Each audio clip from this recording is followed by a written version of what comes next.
Saudi আরবের রাজধানী রিয়াদে অবস্থিত যুক্তরাষ্ট্রের দূতাবাসে ড্রোন হামলা হয়েছে আজ মঙ্গলবার ভোরে। সেখানে দুটি ড্রোন আঘাত হানে।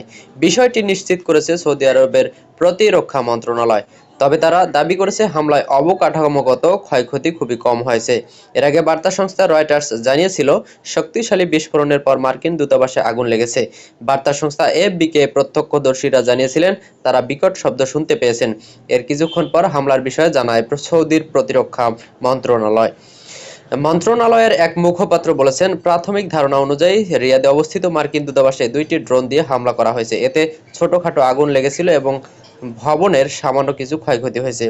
এদিকে বারবিকে কয়েকজন প্রত্যক্ষদর্শী জানিয়েছেন, রিয়াদের কূটনৈতিক কোয়ার্টারে প্রচণ্ড জোরে বিস্ফোরণের পর ধোঁয়ার কুণ্ডলী বের হতে দেখা গেছে। কূটনৈতিক কোয়ার্টারে এবং ডিপ্লোম্যাটিক কোয়ার্টারে হিসেবে পরিচিত, সেখানে বিদেশি কূটনীতিকরা থাকেন।